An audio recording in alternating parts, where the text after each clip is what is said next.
নমস্কার বন্ধুরা, আশা করি তোমরা সবাই ভালো আছো। আমিও ভালো আছি। আজ আমি ডিম দিয়ে বেগুনের একটা ইউনিক রেসিপি নিয়ে তোমাদের সামনে হাজির হয়েছি। এইভাবে একবার বেগুন রান্না করে খেয়ে দেখো, আর অন্যভাবে বেগুন রান্না করে খেতে ভালোই লাগবে না। এত দারুণ হয় এই রেসিপিটা, গরম গরম রুটি ভাত সব কিছুর সাথে কিন্তু জমে যায়। তাহলে চলো আজ আমি কিভাবে বেগুন দিয়ে ডিমের এই রেসিপিটা করছি সেটাই তোমাদের সাথে শেয়ার করব। আর এটি কিন্তু খুব সহজে হয়েও যায় আর খেতে কিন্তু অসাধারণ লাগে। তাহলে চলো বেশি কথা না বলে শুরু করি। দেখো এখানে কিন্তু আমি বেগুনগুলো এইভাবে পিস পিস করে কেটে নিয়েছি। আর এখানে কিন্তু আমি এরকম সাইজের বেগুন নিয়েছি, নিয়ে ভালোভাবে কিন্তু ধুয়ে নিয়েছি। আর এই বেগুনের রেসিপিটা করার জন্য কিন্তু একটা ভাজা মশলা তৈরি করতে হবে। তার জন্য দেখো এখানে আমি জিরে, মৌরি, তেজপাতা, এলাচ, দারচিনি আর শুকনো লঙ্কা নিয়ে নিয়েছি। এবার এই মশলাগুলোকে শুকনো কড়াইয়ে আমি একটু আগে ভালোভাবে কিন্তু ভেজে নেব। মশলাগুলো কিন্তু একটু লাল লাল করে ভেজে নিতে হবে। যখন মশলাগুলো থেকে একটা দারুণ সুন্দর স্মেল বের হবে, তখনই কিন্তু বোঝা যাবে আমার কিন্তু মশলাটা ভাজা হয়ে গেছে। দেখো এখানে কিন্তু এই মশলাটা ভালোভাবে ভেজে নিচ্ছি। আর এখানে আমি 4-5টা শুকনো লঙ্কা নিয়েছি। তোমরা তোমরা কিভাবে ঝাল খাও সেই হিসাবে কিন্তু লঙ্কাটা নিয়ে নেবে। দেখো মশলাটা কিন্তু আমার কিন্তু ভাজা হয়ে গেছে। এবার আমি এটা নামিয়ে ফেলবো। দেখো মশলাটা আমি কিন্তু একটা থালায় নামিয়ে ফেলেছি। এবার এটার একটা আমি গুঁড়ো করে নেব। আমি এটা মিক্সিতে গুঁড়ো করছি, তোমরা চাইলে শিলনোড়ায়ও গুঁড়ো করে নিতে পারো, কিন্তু তাতে তো সময়টা একটু বেশি লাগে। এই জন্য কিন্তু আমি এটা একটু মিক্সিতে গুঁড়ো করে নিচ্ছি। মশলাটা দেখো আমার গুঁড়ো করা হয়ে গেছে। এবার আমি এটা প্লেটে ঢেলে নেব। এটা কিন্তু আমার রান্নায় লাগবে পরে কাজে। এটা আমি গুঁড়ো করে রেখে দিলাম। আর এখানে দেখো আমার রান্নাটা করার জন্য এখানে আমি 4টে পেঁয়াজ এইভাবে কুচি কুচি করে কেটে নিয়েছি। এখানে আদা, রসুন, কাঁচা লঙ্কা কেটে নিয়েছি। একটা টমেটো কুচি করে নিয়েছি। আর একটু ধনেপাতা কুচি করে নিয়েছি। এখানে আদা, রসুন আর কাঁচা লঙ্কাটা কিন্তু একটা পেস্ট তৈরি করে নিতে হবে। এইদিকে দেখো আমি কড়াইতে তেল দিয়ে দিয়েছি। তেলটা আমার গরম হয়ে গেছে। এবার আমি কিন্তু কেটে রাখা বেগুনগুলো এর মধ্যে দিয়ে দেবো। বেগুনগুলো দিয়ে কিন্তু বেগুনগুলো একটুখানি ভালোভাবে কিন্তু ভাজা ভাজা করে নিতে হবে।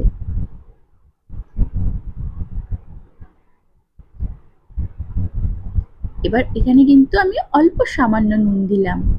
দিয়ে বেগুনটাকে ভালোভাবে একটু নাড়াচাড়া করে গ্যাসের ফ্লেমটা কিন্তু একদম লো করে এটাকে আমি ঢেকে দেবো।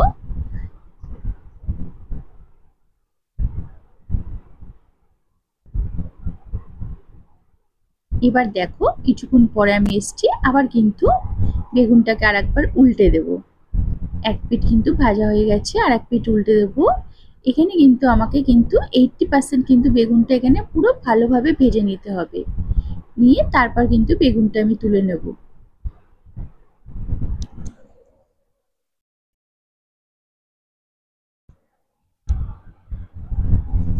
দেখো এক পিঠ ভাজা হয়ে গেছে, আর এক পিঠ কিন্তু আমি উল্টে দিচ্ছি।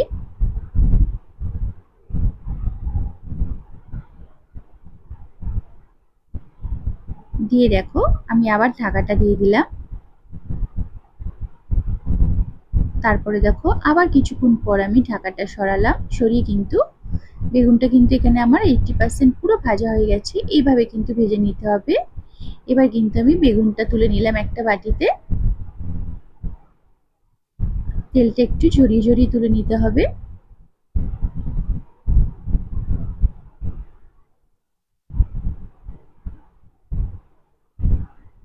দেখো সব বেগুনগুলো আমি তুলে নিলাম।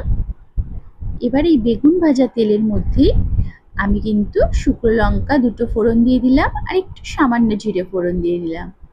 এবার ফোড়নটা একটুখানি ভাজা ভাজা করে নেব।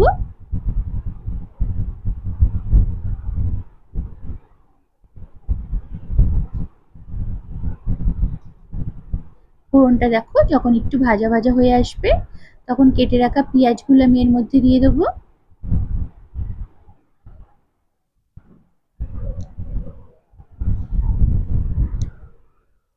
পেঁয়াজটা দিয়ে কিন্তু ভালোভাবে একটুখানি নাড়াচাড়া করে নিতে হবে। এখানে পেঁয়াজটা কিন্তু একটু ভালোভাবে কিন্তু ভেজে নিতে হবে।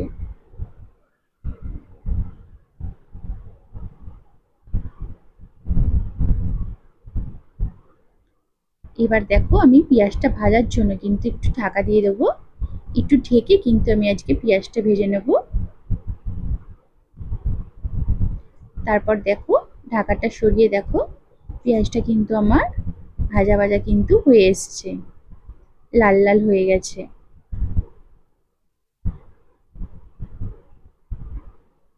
ভালোভাবে পেঁয়াজটা নাড়াচাড়া করে নিলাম।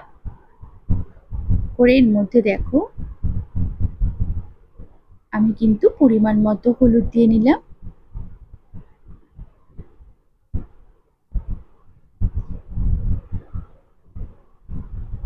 আর দেখো অল্প সামান্য পরিমাণে কিন্তু আমি কাশ্মীরি মরিচের গুঁড়ো দিয়ে নিলাম। দিয়ে দেখো এই হলুদ আর কাশ্মীরি মরিচের গুঁড়োটা দিয়ে কিন্তু পেঁয়াজটার সাথে ভালোভাবে কিন্তু একটু মিশিয়ে নেব।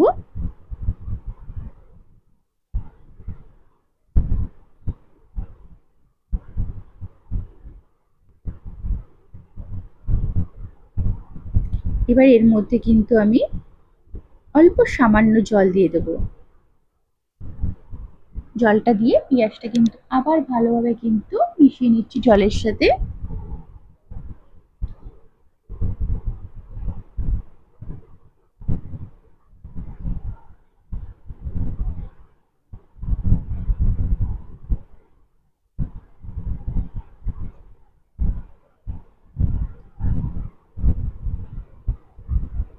এবার এর মধ্যে দেখো আমি জলটা যখন ফুটে এসছে এর মধ্যে আমি আদা, রসুন আর কাঁচা লঙ্কা পেস্টটা দিয়ে দিলাম।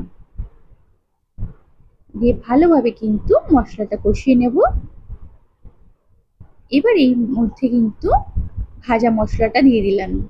ভাজা মশলাটা দিয়ে মশলাটা ভালোভাবে কষিয়ে নিতে হবে।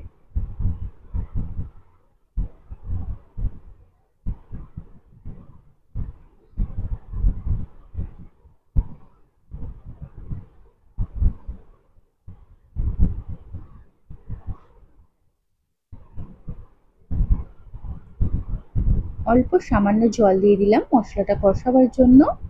জল দিয়ে কিন্তু ভালোভাবে দেখো নাড়াচাড়া করে নিলাম।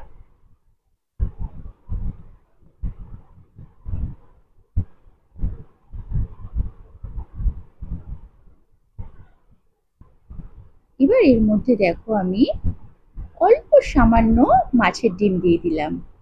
মাছের ডিমটা কিন্তু ভালোভাবে কিন্তু এইভাবে গুঁড়ো করে গুঁড়ো মানে কি ভালোভাবে কিন্তু হাত দিয়ে চটকে নিতে হবে।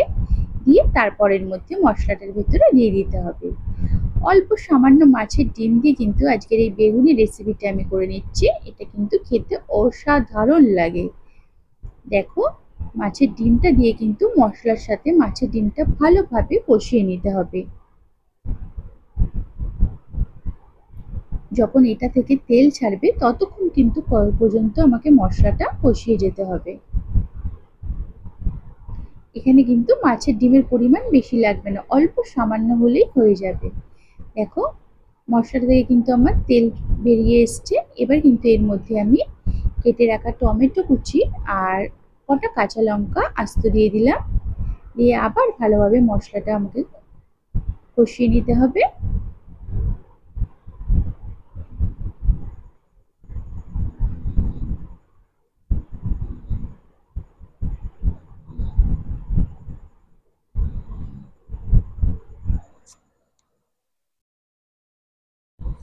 তার জন্য দেখো আমি ভালোভাবে কিন্তু সমানে নাড়াচাড়া করে দিচ্ছি।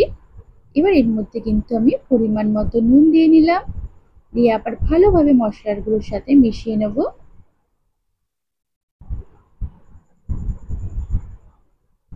এইভাবে একবার বেগুন দিয়ে মাছের ডিম রান্না করে খেয়ে দেখবেন, খেতে কিন্তু অসাধারণ লাগে, মুখে একদম লেগে থাকবে। আমরা তো মাছের ডিম অনেকভাবে খেয়েছি, এইভাবে একবার বেগুন দিয়ে করে খেয়ে দেখবেন, খেতে কিন্তু দারুণ লাগে। এবার এর মধ্যে আমি পরিমাণ মতো জল দিয়ে দিলাম।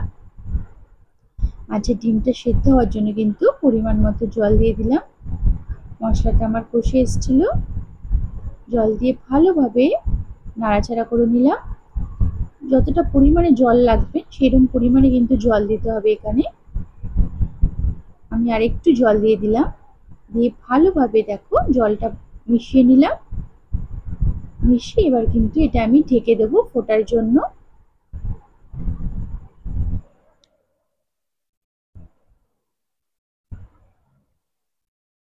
দেখো এটা কিন্তু আমার ফুটে এসছে। এবার এর মধ্যে কিন্তু আমি ভেজে রাখা বেগুনগুলো দিয়ে দেবো।